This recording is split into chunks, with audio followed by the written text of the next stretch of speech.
Hello students, welcome to सरकारी.com YouTube channel. Students, इस channel पर हम मैथ्स पार्ट वाइज करवा रहे हैं और रीजनिंग पार्ट वाइज करवा रहे हैं। अगर आपने चैनल को अब तक सब्सक्राइब नहीं किया है तो सब्सक्राइब कीजिए। क्वेश्चन नंबर 1 है हमारा, 7 लगातार आने वाले धन पूर्णांकों का औसत 26 है। इन पूर्णांकों में सबसे छोटा है। तो बहुत ही सिंपल क्वेश्चन है। देखिए क्वेश्चन में क्या क्या आ रहा है कि 7 लगातार धन पूर्णांक है। ठीक है, धन पूर्णांक क्या होते हैं? Positive integers. इंग्लिश में क्या बोलते हैं इसको? Positive integers. ठीक है, अब उनका औसत 26 है, 26 है। तो पूर्णांकों में सबसे छोटा कौन सा होगा? मतलब उन सारे पॉजिटिव इंटीजर्स में से, सातों के सातों इंटीजर्स में से सबसे छोटा कौन सा होगा?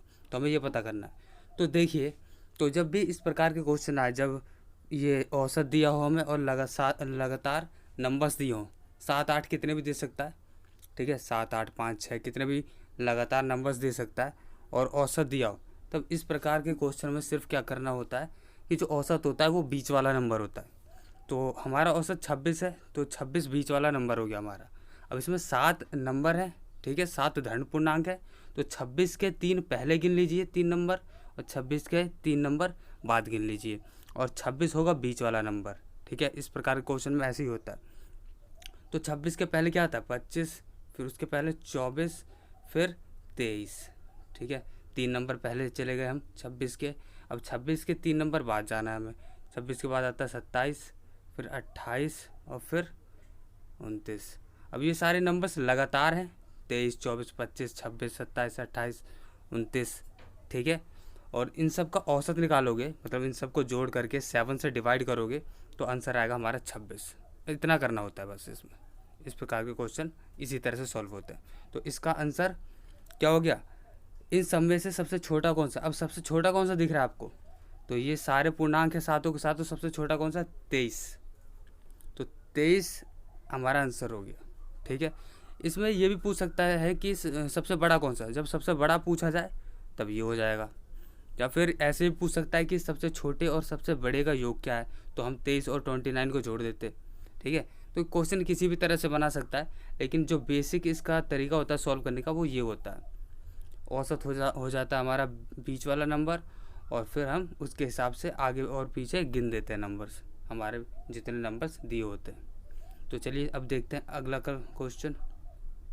क्वेश्चन नंबर 2 है हमारा, ए और बी किसी काम को क्रमशः 15 और 10 दिन में पूरा कर सकते हैं।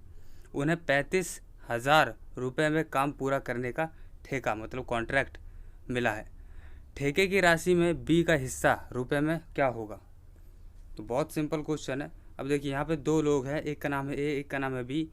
ए जो है वो उस काम को 15 दिन में करता है और बी उसी काम को 10 दिन में पूरा कर सकता है। अब देखिए क्या पूछा है कि अब 35,000 रुपये में कॉन्ट्रैक्ट मिल गया उन्हें काम पूरा करने का। तो हमें ये बताना है कि बी के हिस्से में कितने रुपए आएंगे। तो देखिए अब यहाँ पे ए और बी का रेशियो क्या है?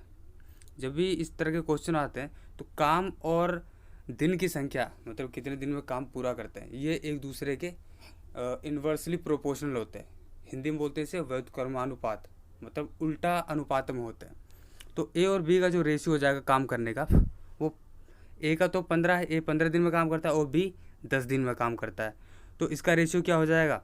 इसका उल्टा हो जाएगा, मतलब 10:15 हो जाएगा। ठीक है, काम करने का जो अनुपात होता है वो उल्टा होता है, व्युत्क्रम अनुपात होता है। तो ए और बी का रेशियो काम करने का ये हो जाएगा। ठीक है, इस रेशियो में काम करेंगे। अब जिस रेशियो में काम करेंगे उसी रेशियो में पैसा मिलेगा। अब यहाँ पे देखिए सिंपल सी बात है कि बी को लग रहा है 10 दिन काम पूरा करने में, तो बी जल्दी कर ले रहा है पूरा, तो उसको ज़्यादा पैसे मिलेंगे। ए ज़्यादा दिन में काम कर रहा है, 15 दिन में कर रहा है, तो ए को लेट मिलेगा पैसा, मतलब कम मिलेगा, सॉरी। ठीक है, तो इस रेशियो के हिसाब से मिलेगा। तो अब यहाँ पे बी का पूछा है तो हम बी का रेशियो लेंगे 15, और अपॉन टोटल कितना हो गया? 25, 10 और 15 25, और मल्टीप्लाई कर देंगे हम कितने से? टोटल रुपए से। 35,000 में से कितना मिलेगा ये निकालने के लिए हम 35,000 से मल्टीप्लाई कर देंगे। तो ये हो गया हमारा पैसे कि कितने रुपए लगेंगे, और नीचे 25 लिख देंगे, टोटल रेशियो लिखते हैं, और ऊपर हमने 15 लिख दिया। ये बी का रेशियो है क्योंकि इसमें बी का पूछा है। ठीक है, अब देखिए इसे डिवाइड कर दीजिए, ये 5 से कट जाएगा, 5 दिया 15, 5 पूरे 25, अब 5 से ये 35 कट जाएगा, 5 सत्ते 35 और 3 जीरो बचा दो, 3 जीरो इसके पीछे लगा दो। अब 7 दिया 21 हो जाएगा, ये मल्टीप्लाई करके 21,000 हो गया ये। तो 21,000 कौन से ऑप्शन में? 21,000 बी ऑप्शन में, तो बी ऑप्शन हमारा सही है। तो मतलब बी को मिलेगा 21,000 रुपये। अगर ए का पूछा होता तो इसमें 15 की जगह हम 10 रख देते, ए वाले का नंबर रख देते, ठीक है, इस तरह से होगा। यहाँ पे ए का नंबर 15 दिया है और बी का 10 दिया है, लेकिन जब रेशियो में लिखेंगे तो इसका उल्टा लिखेंगे, फिर ए का नंबर ये माना जाएगा और बी का नंबर ये माना जाएगा। क्वेश्चन सॉल्व करने में व्युत्क्रम क्रम में लेते हैं, ठीक है। अब देखते हैं अगला प्रश्न। क्वेश्चन नंबर 3 है हमारा, अगर एक बिक्री में 2500 रुपये के अंकित मूल्य पर 30% की छूट मिलती है, लेकिन बिक्री केवल 1400 रुपये की गई, तो ग्राहक को कितनी अतिरिक्त छूट मिली? अब छूट बतानी परसेंटेज में। अब देखिए बहुत ही सिंपल क्वेश्चन है, इसमें क्या क्या रहा है देखिए। 2500 रुपये के अंकित मूल्य पर, मतलब एक ऑब्जेक्ट है, एक चीज़ है, उसका मार्केट प्राइस जो है अंकित मूल्य वो 2500 रुपये, 2500 रुपये 30% की छूट पर मिलती है, ठीक है, मतलब 30% की छूट दे करके वो बेच देता है, लेकिन बिक्री केवल 1400 रुपये की गई, मतलब उसे 1400 रुपये में बेच दी, तो ग्राहक को कितनी परसेंट और छूट मिलेगी? अब देखिए क्या क्या रहा है। 2500 रुपये की चीज़ है, अंकित मूल्य क्या है उसका 2500 है, ये 2 है, 2500 हो गया। अब 30% की छूट, ऑब्जेक्ट होता है 100% रुपये का, ठीक है, 100% में से 30% की छूट दे दी गई, तो वो वस्तु कितने रुपए में, मतलब कितने परसेंट में बिकी, कितने परसेंटेज पैसा लिया उससे? 70% ही लेगा, 30% ऑफ दे दिया उसने, छूट दे दी, तो 70% ही तो लिया, तो 2500 का 70% कितना हो जाएगा? निकाल देंगे हम ऐसे, ये 0 0 कट गया, ये 0 से ये कट गया। अब 25 सत्ते 5 सत्ते 35 का 5 हासिल 3, 7 दूनी 14, 15 16 17, 175 और यहाँ पे 1 0 बचा तो 1 0 लगा दिया, तो 1750 रुपये में वो चीज़ क्या हो जाएगी? बिकेगी। 30% ऑफ होने के बाद 1750 रुपये में बिकेगी, ठीक है। थी वो 2500 की, 1700 रुपये में 1750 रुपये में बिकेगी, तब होगा हमारा 30% की छूट, लेकिन उसे 1400 रुपये में भी बेचा गया, मतलब 30% की छूट देने के बाद भी, जो 30% की छूट देने के बाद इतना रुपये बनता है, इतना नहीं लिया, उससे इतना रुपये लिया, ठीक है, मतलब और छूट दे दी गई उसको, तो वो कितनी छूट दे दी गई उसे, अब वो निकालना है हमें। अब देखिए, तो वो वस्तु 1750 रुपये में उसे बेचनी है, लेकिन वो फिर भी 1400 रुपये में बेच देता है। अब क्या कर देंगे, माइनस निकाल देंगे, कितने रुपए उसने कम लिए, ये निकालने के लिए 0 का 0 आ गया, 5 का 5 और साथ में 4 के 3, मतलब 350 रुपये उसने छोड़ दिए, मतलब छूट दे दी, तो 350 अब कितना परसेंट निकला, ये परसेंटेज में निकालने के लिए क्या करेंगे, ये लिख देंगे छूट अपॉन, अब ये कितना है 1750 रुपये पे दी थी छूट, तो नीचे 1750 लिखेंगे और मल्टीप्लाई 100, परसेंटेज निकालने के लिए क्या करते हैं, मल्टीप्लाई 100, 0 0 कट गया, अब ये 5 से कट जाएगा, 5 दूनी 10 और 5 थी अब 15 16 17 5 पूरे 25, ये 35 बार में कट गया 5 से। अब क्या करेंगे, 35 कट जाएगा इससे 10 बार में, अब बचा 10 और 2, दोनों को मल्टीप्लाई कर दो, 10 दूनी 20, तो 20 कौन से ऑप्शन में, ऑप्शन नंबर बी में है, तो ऑप्शन नंबर बी हमारा सही हो गया। तो चलिए देख लेते हैं अब अगला क्वेश्चन नंबर 4 है हमारा, कितने 1/6 मतलब 1/6 मिलकर 14 होल 2/3 के बराबर होते हैं? तो बहुत ही सिंपल क्वेश्चन है।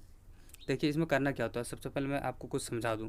अब देखिए मान लीजिए 18 कितने 3 से मिलके बना है, तो ये निकालने के लिए क्या करेंगे, हम 18 को 3 से डिवाइड कर देंगे, तो 3 6 18, मतलब अगर मैं 3 6 को मिला दूं, मतलब 3 6 बार ले लूँ, 3 3 3 और 3 3 3 और सबको ऐड कर दूं, तो कितने हो जाएंगे, 3 का 3 3 6 3 3 9 3 4 12 3 5 15 3 6 18, तो टोटल ऐड करके 18 आएगा, ठीक है।